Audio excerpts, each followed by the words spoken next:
자, 오늘은 제가 뭘 가져왔냐면, 여기 제목에도 보이시겠지만, 자, 국토교통부 보도자료 분석이에요. 국토교통부 보도자료 분석.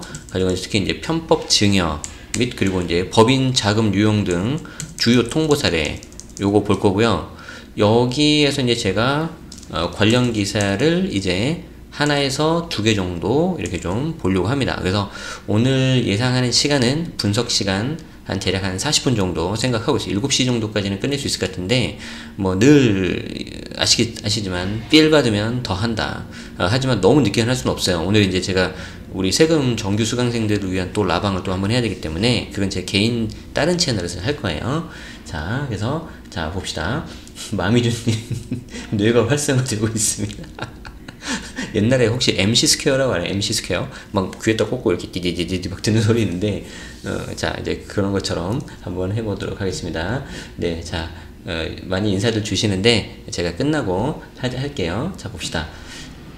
자, 국토교통부 보도자료 볼 건데, 이 국토교통부 보도자료에 보면, 여기 이제 제목이 이제 편법 증여, 대출 위반, 그리고 이제 집값 담합 등 부동산 시장을 교란하는 불법 행위에 대해서 단호하게 이제 대응해 나가겠다. 요런 이제 제목이 나왔고요. 마침 어제 화요일이었죠. 그 PD수첩에도 관련된 내용이 조금 살짝 비슷하게 나갔던 것 같아요. 법인 투자해가지고 관련된 내용이 나가서 그 부분도 좀 같이 보여드릴 건데, 자, 여기 보면은 이제 3차 실거래 합동조사 결과 발표고요. 1608건의 조사를 완료하고 탈세 의심 835건 국세청 통보, 대출 규정 미준수 의심 사례 75건은 금융위 등 현장 점검했고, 부동산 시장 불법 행위 대응반 집값 담합 수사 중간 결과 발표도 했는데, 집값 담합 의심 166건 내사에 착수해서 범죄 혐의가 확인된 11건을 형사 입건. 와, 이거 센 거죠. 그리고 이제 관할 검찰청에 수사 지휘 건의, 압수수색 영장 집행 등을 거쳐서 검찰 송치하겠다. 뭐 이게 뭐 일단 말만 봐도 막 어마무시하지 않습니까? 아주 막 범죄, 검찰, 영장, 압수수색 이렇게 나오는데, 그러니까 이제 이거를 정말 좀 이게 나쁜 의도를 가지고 하시는 아주 그 소수 일부분이 있는데, 그거는 당연히 해서는 안 되는 거고요. 근데 이제 제가 염려되는 거는 정말 이게 그 모르고, 이게 나쁜 짓이란 걸 모르고 막 해서 문제가 되는 경우도 있어요. 그래서 이제 오늘은 거기에 대해서 좀 이렇게 짚어 드릴 거다. 자, 근데 한간에서는 이 보도자료가 나오니까 무슨 뭐 이제 총선 끝나고 이제 뭐 본격적으로 뭘 한다 어쩐다 뭐 이게 막 그런 거 하는데, 여러분들 그런 거에 너무 후달리시면 안 돼요. 무슨 말이냐면 이거는 이미 예정된 그건데, 자 보시면은 제거 이제 유튜브 잠깐 가볼게요. 제 유튜브에 이제 채널 제네시스 여기서 이제 재생 목록을 보면, 여기 이제 과거 영상을 이렇게 쭉 보면 요거 있죠. 2월 20 대책 보도자료 완벽 분석. 좀 작구나. 이렇게 나오죠. 이렇게 나오죠. 데일리 뉴스 153번 2월 20 대책 보도자료 완벽 분석 요거 나오잖아요. 여기에 보면은 관계기관 합동조사 집중 실시 여기 나오잖아요. 그리고 3월부터 요거 조사해가지고 결과 나온다. 그거 지금 중간 결과 나온 거예요. 그러니까 이걸 보고 또 뭐 이렇게 막 이상하게 생각하지 말고, 정부는 계획한 대로 그냥 차근차근 다 하고 있는 거예요. 아시겠죠? 자, 그래서 그런 거를 좀 보시고 좀 같이 볼 필요가 있겠다.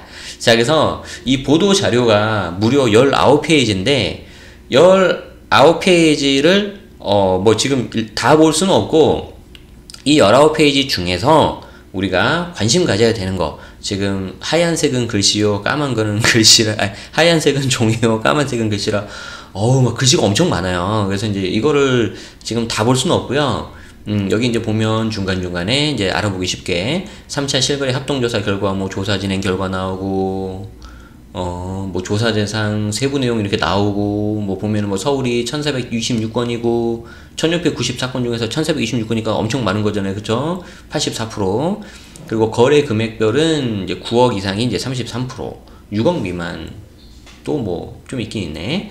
어쨌든 뭐 이런 거 있어요. 그래서 요거는 나중에 한번 차분히 한번 읽어보시면 좋을 것 같고, 여기에서 이제 3차 조사 결과 요약을 이제 잠깐 볼 건데, 자, 20년 4월까지 소명자료 검토 등 조사가 완료된 1600 8건 중에서 자, 친족 등 편법 증여 의심건, 법인 자금을 유용한 탈세 의심건 등 총 835건을 국세청에 통보하기로 했다. 그래서 이제 최종적인 편법 증여라든가 그런 거 판단은 해당 과세당국 국세청에서 판단한다는 거죠. 자, 그리고 타용도의 법인 대출 또는 사업자 대출을 받아서 주택 구입에 활용했다. 그러니까 주택 구입 용도가 아닌 사업자금으로 대출을 해줬는데 그걸 왜 주택 구입에 쓰냐. 이런 거에 대해서는 대출 규정 위반으로 해가지고 총 75건을 금융위원회, 금융감독원, 새마을금고소관부처인 행안부에 통보했다. 그래서 이해가 되시죠? 전체 컨트롤 타워가 이제 국토교통부가 있고 이제 밑에 이렇게 국세청 이렇게 관련된 기관 이런 식으로 막 뿌리는 거예요, 이게 자료를. 그래서 그쪽에서 판단해라. 그래서 아시겠죠? 그 모양새를 잘 보셔야 됩니다.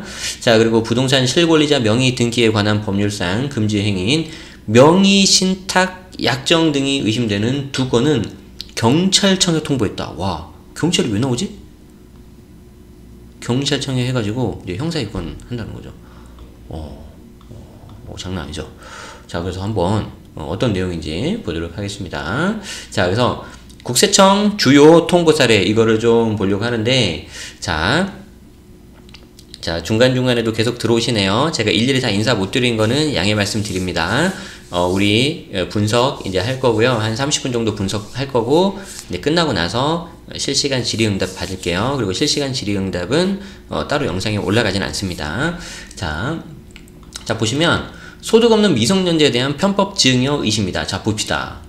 40대 부부가 있고 공동명의, 10대 자녀가 있고 공동명의 조모, 기존 소유 35억 아파트를 구입. 자, 보면은 자, 일단 너무 금액이 커서 와닿진 않은데, 자, 봅시다.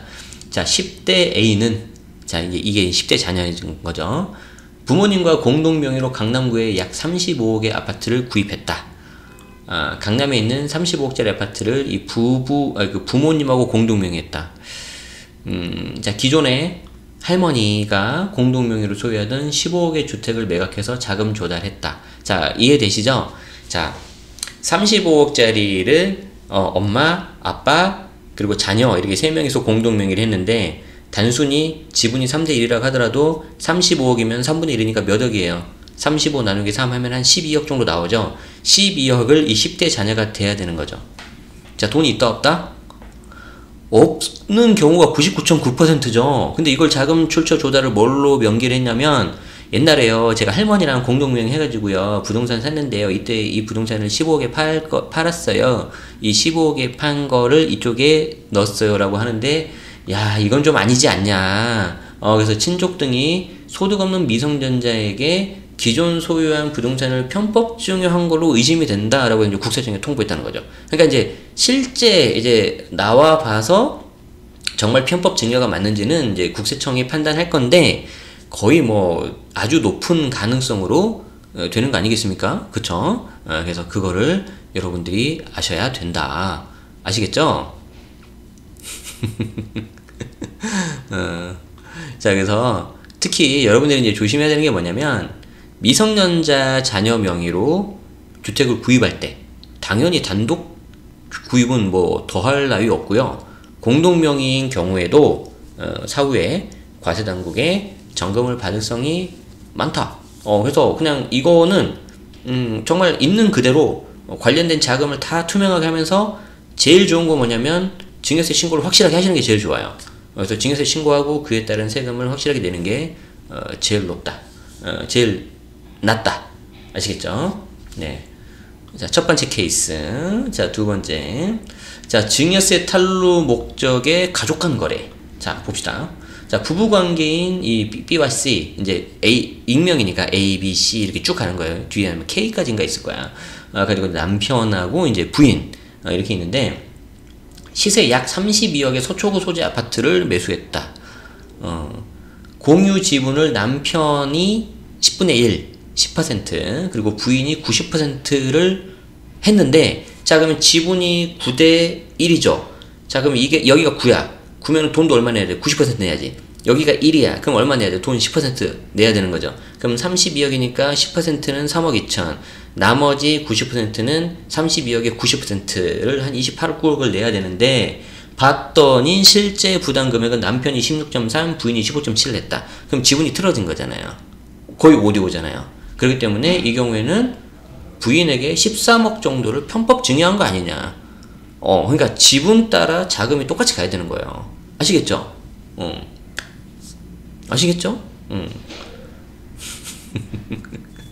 오늘 분위기 아주 싸하고 좋아, 지금. 밖에는 막 찬바람 많이 불고, 지금. 배달 음식은 아직 안 오고. 일단, 물론 한간에는 이런 피드백도 있죠. 내가 이렇게 편법 증여할 한 10억 정도 있어도 좋겠다. 뭐 그런 의견도 있으실 텐데, 이게 이제, 항상 원리 원칙대로 하셔야 돼요. 그래서, 사실 이게 점검이 다 안 돼서 그렇지, 고가주택 위주로 봐서 그렇지, 이걸 똑같이 적용하면 3억짜리 집, 30억이 아니라 3억, 2억, 3억짜리 집에도 지분대로 똑같이 가야 되는 거예요, 이게. 근데 이제 뭐 증여세 추정 배제도 있고, 뭐 이렇게 좀, 금액 자체가 좀 작고 미미하고 하니까 그냥 넘어가는 거지, 그렇다고 해서 무조건 그 지분하고 가는 금액이 다른다고 다 되는 거 아닙니다. 아시겠죠? 그래서 이것도 조심해야 된다. 아시겠죠? 자, 그래서 특히 부부간 증여인 경우에는 6억을 넘었을 때 이게 잘 또 보셔야 됩니다. 아시겠죠? 본인이 부담한 금액 범위 내에서 이제 지분을 정하신 게 맞아요. 자, 드디어 이제 또 나왔다. 여러분들 관심 많은 법인. 여러분들 관심이 법인 많으실 텐데, 제가 법인은 늘 말씀드리지만 하는 건 좋은데 좀 공부 좀 열심히 하고 이렇게 하려고 했어요. 자, 봅시다. 자, 이거 법인은 뭐냐면은, 자, 봅시다. 자, 일단 사실관계를 잘 파악을 해야 되는데, 자, 부부관계인 여기 부부관계가 시세 약 38억에 강남구 소재 아파트를 매수했대요. 뭐 여긴 걸핏하면 30억 40억이구만. 안 하겠네. 자, 그래서 이제 자기 자금 약 18억. 근데 이제 여기 이제 증여 12억 포함이고요. 차입금 약 20억. 여기에는 또 20억에는 가족 차입금이 4억 있대요. 이런 거는 이제 뭔가 차용증을 썼을 거예요. 그래서 이제 이렇게 해서 내가 38억 이걸로 삽니다라고 이제 소명했는데, 봤더니 이 중에 약 17억 정도가 이 아내의 아버지, 그러니까 이 남자 입장에서는 장인어른이죠. 이 여자 입장에서는 부친이고, 그래서 이 아내의 아버지가 대표인 법인 계좌에서 이렇게 뿅 갔다는 거지. 법인 계좌에서 돈이 나가잖아요. 그러면은 1만원 이상짜리 증빙은 다 이게 맞춘다, 웬만하면. 가지고 제가 오늘도 저 이제 세무사 기장 맡기고 있는 세무사 사무실 담당해주는 직원분이 연락 와가지고, 대표님 이거는 뭔가요? 이거는 뭔가요? 이거는 뭔가요? 맨날 물어봐. 이거는 요거고, 저거는 저거고, 저거는 저거고, 이거는 내가 개인 카드로 했어야 되는데 잘못했습니다. 요거는 제 거 소득 처분을 해주세요. 이런 게 나와요. 자, 그래서 본인 서명과 계좌 내역이 다르고 법인 자금을 사적으로 유용한 혐의가 의심돼서 국세청에 통보한다는 거죠. 자, 이 경우에 만약에 이 법인에 있는 계좌가 요렇게 자기 자녀들 주택 취득하는 걸로 돈을 빌려준 거잖아요. 자, 그럼 잘 봐요. 뭐가 문제인지. 자, 여기 법인 돈은 누구 돈이에요? 법인 돈이죠. 법인 돈이에요. 이거 법인 대표, 이거 부친, 이 사람 돈 아니에요. 쉽게 말해서 삼성전자 계좌에 있는 삼성전자는 삼성전자 거지 이재용 씨 게 아니라고요. 아시겠어요? 일단 그거부터 여러분들이 아셔야 돼요. 근데 여러분들은 그냥 내 거라고 생각하고 그냥 막 빼가지. 왜? 그게 이제 개인 사업자 마인드거든요. 개인 사업자 마인드. 그렇기 때문에 개인 사업자 마인드라서 이렇게 되는 거기 때문에 그거를 왔다 갔다 하시면 안 됩니다. 법인은 이게 완전히 다른 거예요. 그래서 이제 이 법인의 돈인데 이 대표가 먼저 돈을 마음대로 뺐어. 그러면 이게 나중에 횡령 배임으로 갈 수도 있다는 거예요. 자, 그런데 이게 또 어디로 갔어? 요렇게 갔어. 그러면 이제 아주 이제 골 때리는 거지. 그래서 이제 이 경우에 만약에 이거를 좀 피하려고 한다면 여기 법인이 부친한테 빌려주거나 아니면 요쪽을 빌려주거나 해가지고 개인 간의 차용증을 쓰는 것처럼 법인에도 그 거래 기록을 남겨야 되는데, 이게 이제 조금 어려운 말로 뭐라 그러냐면 업무무관 가지급금이라고 해요. 업무무관 가지급금. 업무와 무관한 가짜 이제 약간 좀 가상의 지급금이다.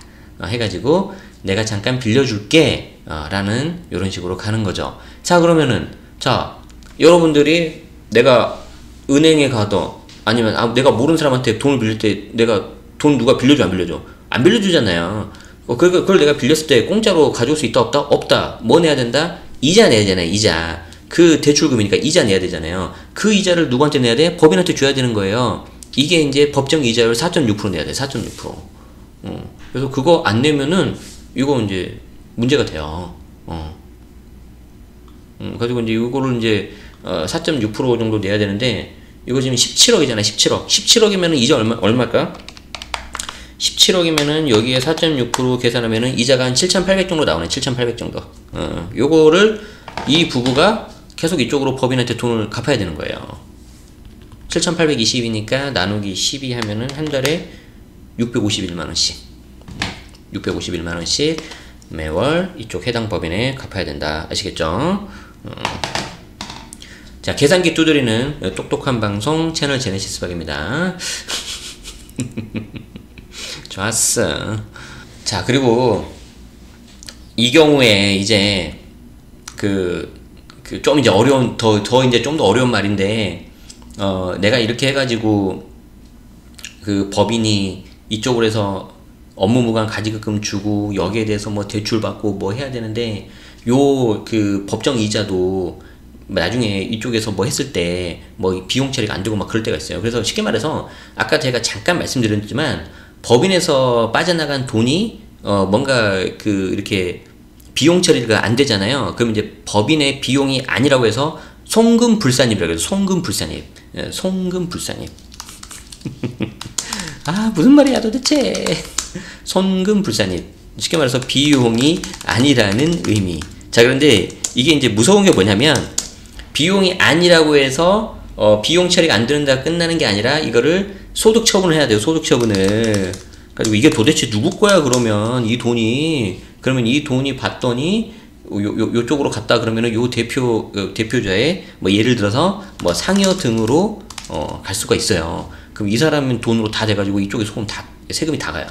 아무튼 그런 게 있어. 그래서 되게 법인은 이게 법인세를 알아야 되고요. 법인세를 알기 전에 회계를 알아야 돼요. 회계를. 여러분 회계합시다. 그래서 이제 회계를 알아야 되는데 이거 기도하는 회계 말고 요 회계. 그래서 요거를 알아야 된다. 그래서 뭐 우리 몇 년 전에 회계 천재가 된 홍대리 맞나요? 굉장히 뭐 인기가 많이 끌었는데 뭐 하다 보면 저도 이제 회계에 대해서 좀 설명할 수도 있을 것 같네요. 옛날에 회계 원리 중급 회계, 고급 회계 봤던 게 생각이 납니다. 자, 그래서 법인은 좀 그런 것도 알아야 된다. 아주 기본적인 거라도. 자, 계속 갑시다. 분위기 안 좋아 계속. 자, 부부관계인 F와 G가 있다. 자, 이제 FG까지 왔어요. 이제 아마 K까지가 있을 거예요. A, B, C, D. 자, 부부관계가 있는데 시세 약 16억 원의 초고 소지 아파트. 이게 이제 사람이 이게 착시 현상이거든요. 계속 막 강남, 서초 막 30억, 40억 아파트 보다가 갑자기 16억 딱 보니까 느낌이 어때요? 헉, 왜 이렇게 싸? 막 그런 느낌 들죠. 왜 이렇게 싸? 이거 좀 사고 싶네. 저 금매 아니야? 막 이렇게 사고 싶죠. 자, 이거를 12억의 전세를 끼고 19년 11월에 샀대. 와, 이거 그러면 사업 개업으로 좀 한 거 아니야, 지금? 새 끼고 산 거 아니야?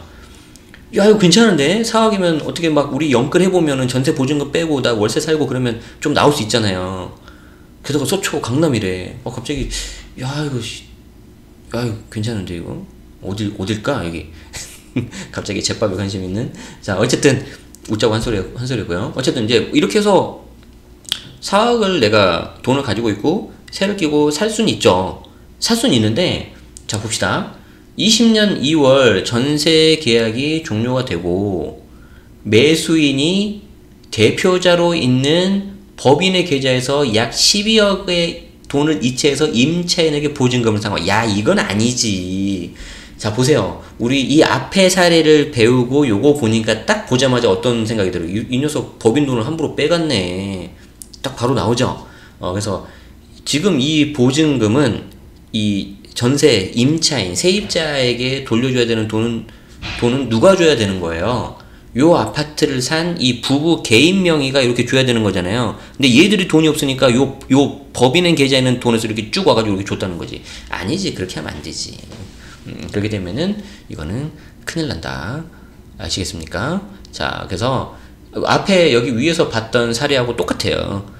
왜 그 법인하고 개인 돈을 구분을 해야 되는데 그 구분을 안 하냐는 거지. 이거 안 하면은 단순히 세금 문제만 나오는 게 아니라 굉장히 좀 큰 이슈까지 됩니다. 그리고 이 경우에 법인 돈을 함부로 무단으로 인출해가지고 이쪽에 둬버렸다면은, 야, 그래? 그럼 이거 돈을 인출한 게 결국엔 네 돈이라는 거네. 그러면 12억을 너한테 싹 다 가져갔다고 봐가지고 소득세 소득 이쪽으로 봐버려요. 이쪽으로. 그럼 이쪽 관련돼서 소득세가 엄청나게 나와요. 자, 그리고 이제 또 나옵니다. 계속 나옵니다. 배달음식 왔어요? 자, 법인사업자 대출의 용도 외 유용도 의심이 된다. 그러니까 내가 분명히 이거 이러라고 너한테 대출해줬는데 왜 이거를 그렇게 안 썼어? 라는 건데, 자, 보세요. 제조업을 영위하는 H법인이 있는데, 자, 이게 제조업을 영위하는 H법인입니다. 그러니까 이 H라는 사람이 있다고 생각하시면 되는 거예요. 이게 말하는 실제 사람이 아니라, 자, 이 사람이 있는데 사업 부지 구입 목적으로 기업자금 약 15억을 대출받았어. 이 은행에서. 야, 이런 거 그림 만들기도 힘들었겠다. 그런데 이 대출금을 아까 뭐라고 했어요? 그 제조업 영위에 이제 하는 그 운영자금으로 써야 되는데, 이거를 이제 마포에 있는 22억 상당의 주택 구입에 활용을 했다는 거죠. 그럼 법인이 상식적인 선에서 생각합시다. 삼성전자가 이런 주택을 구입하려면 하는 경우는 어떤 경우일까? 삼성전자가 주택을 구입하는 경우는.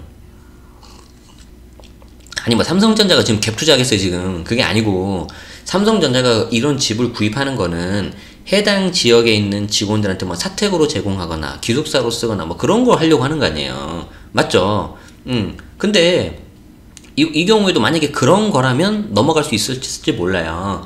그런데 이거를 그냥 주택 구입자금하고 여기 제조업 법인의 대표가 요거를 이제 투자용으로 했다면은 이것도 의심할 수 있다.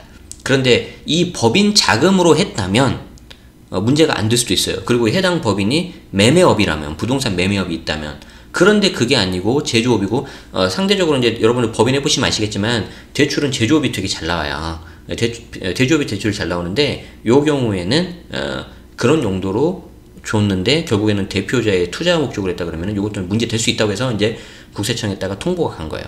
이제 뭐 더 추가적인 걸로 이제 밝혀져야 되겠죠. 아시겠죠? 자, 한 두어 가지 정도 더 남은 것 같아요. 개인 사업자 I가 있어요. IC? 뭐 이상한데? 상호금융조합에서 종업원 급여 지급 등을 위한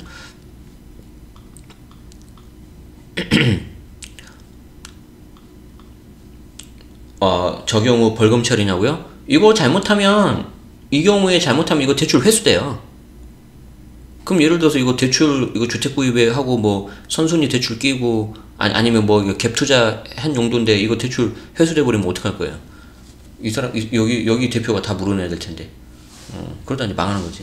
그러다가 이제 자기 갖고 있는 거 다른 거 다 팔아야 되고. 이해되시죠?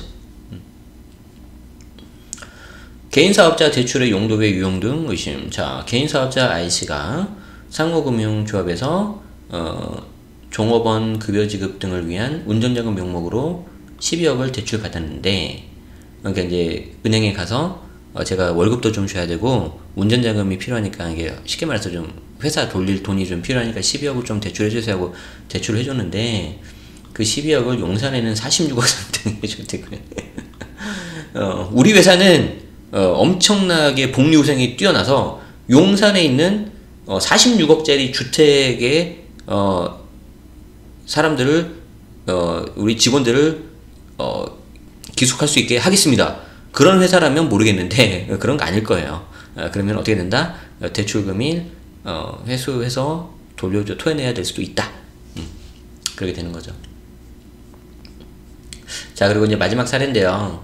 경찰청 통보 사례다. 명의신탁이 의심이 된다. 자, 보시면 어, 아이돌은 뭐지?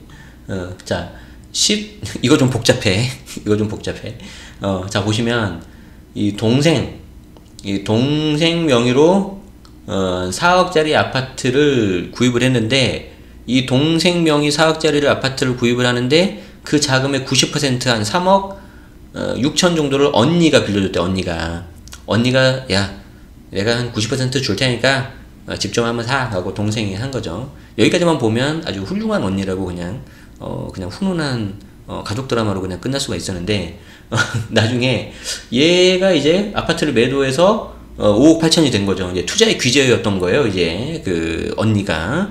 그래서 이제 5억 8천에 이제 팔고, 이제 뭐 이것저것 뭐 아마 비과세였던 것 같아. 5억 5천은 언니한테 준 거 보니까. 아니면은 정말 그 자매간의 정이 애틋하거나, 그쵸? 비과세 한 표 던집니다. 그래서 비과세라고 봐서 이것저것 경비만 빼고 5억 5천 정도를 이제 언니한테 이체한 거죠. 그러니까 이거는 이제 명의신탁 의심사를 보는 거예요. 야, 결국에는 네가 다 조정한 거고, 언니가 다 한 거고, 뒤에 바지 사장으로 동생 한 거 아니야? 명의만 동생 해가지고 원쿠션 때린 거 아니야, 지금. 그래서 지금 경찰청에 통보가 됐대요.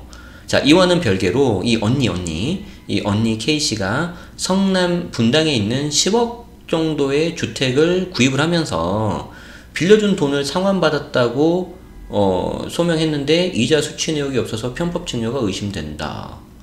그러니까 이제 이 언니가 약간 투자의 귀재? 가지고 이제 막 동생 명의도 어떻게 하고 뭐 부모로 어떻게 좀 차입도 좀 하고, 근데 이자 지급 내역이 없대요. 그러니까 이 경우에는 편법 증여입니다. 이거 엄밀히 말해서 부모 자식 간에 5천만 원 빼고 그 추가로 하는 거는 증여세를 내는 게 원칙이에요. 그런데 이 금액이 너무 미미하거나 해서 그냥 넘어가는 경우가 대부분이지, 여기에 대해서 거액으로 이렇게 했을 때는 당연히 좀 문제가 된다. 그러니까 이제 그걸 하기 싫으면은 법대로 법정 이자율 4.6%를 준수하면서 이자를 지급을 하고, 그 이자 지급한 이자가 다시 자기한테 오면 안 돼요. 그리고 상환일이 언젠지를 해놓고 그 상환일에 따라서 이렇게 내가 상환도 좀 제대로 해야 되고, 그리고 다 해야 돼요.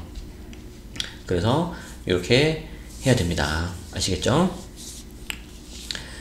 지금 사례를 하나, 둘, 셋, 넷, 다섯, 여섯, 7개 정도를 봤는데, 분위기 얼음땡이네.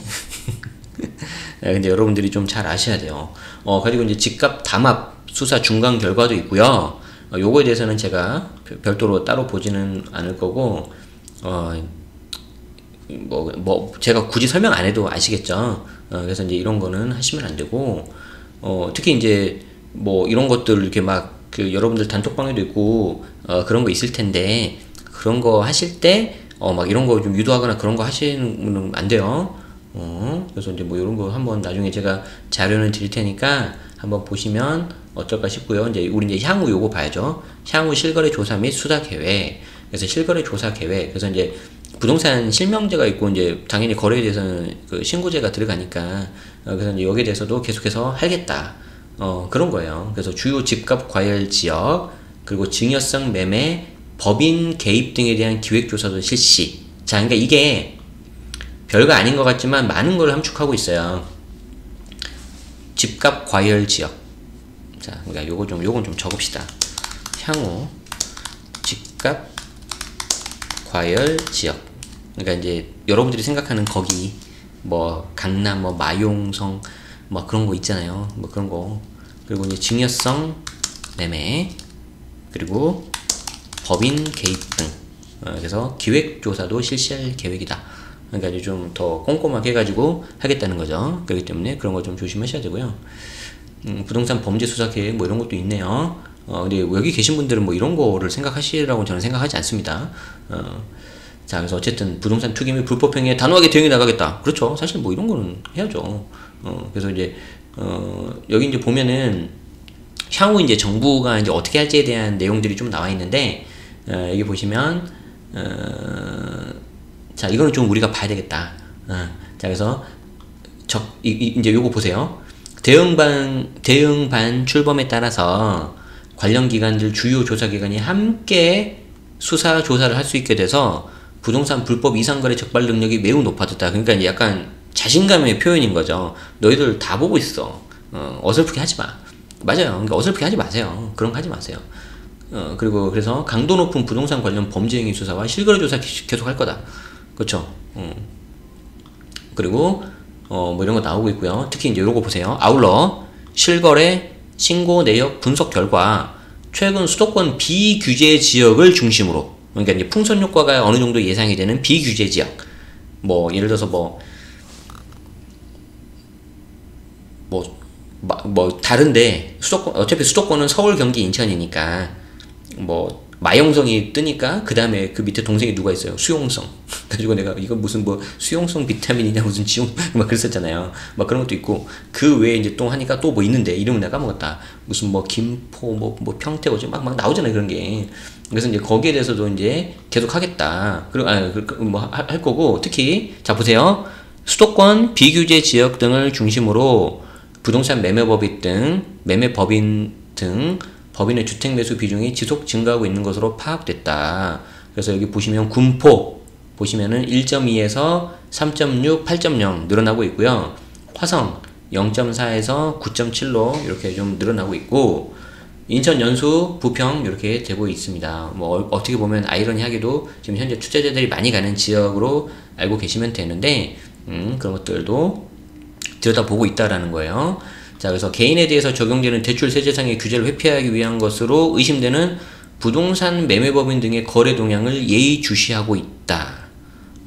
자, 부동산 매매법인 등의 거래 동향을 예의주시.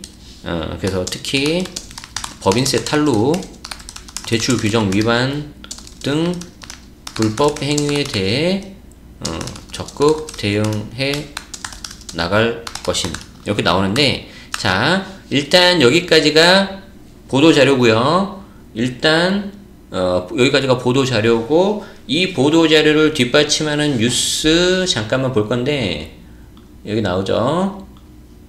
자, 법인 투자 지켜보고 있다. 국토교통부가 경고장 날린 이유. 야, 진짜 이게 기가 막힌 것 같아요. 정말 제목 잘 짓네. 정말 제목 잘 짓네. 그래가지고 이제 법인 투자 지켜보고 있다.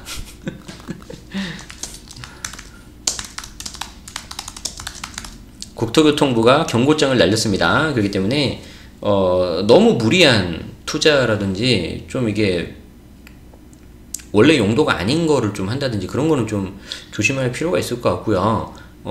특히 이제 법인 같은 경우는 모든 게 다 투명하기 때문에 다 이제 드러나고 그렇기 때문에 그냥 정말 원리 원칙대로 하셔야 됩니다. 자, 그래서 이제 정부가 경고장을 날렸다. 법인의 주택 매수 비중이 늘어나는 상황을 포착했기 때문이다. 아까 그 보도자료 보니까 다 나왔잖아요. 그러니까 그 보도자료가 원래 있고 그거에 따라서 이렇게 관련 기사들이 나오는 거예요.